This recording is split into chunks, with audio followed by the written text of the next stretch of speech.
Taunsa news میں اہم خبر سے آپ کو آگاہ کر رہے ہیں۔ تحریک آزادی کشمیر کے قائد حریت رہنما سید علی گیلانی کی غائبانہ نماز جنازہ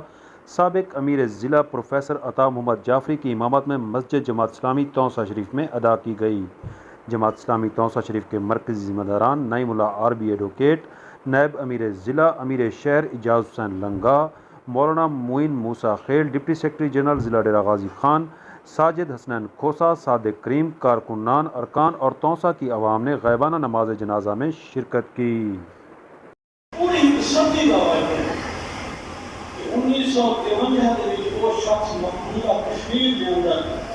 جماعت اسلامی کا حکم بنا اور پورے بعد ان شخص جماعت اسلامی کے مقبوضہ کشمیر کا امیر بنا۔ پوری مار کرنا آج فوت کی مرتب ان شخص نے بھارت کی غلامی تسلیم نہیں کی۔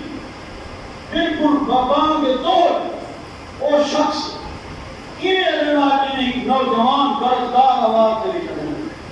اور ساری زندگی جتنا وہ شخص زندہ رہ گئے انہیں بھارت کی غلامی تسلیم نہیں کی اور پاکستان کا اپنا وطن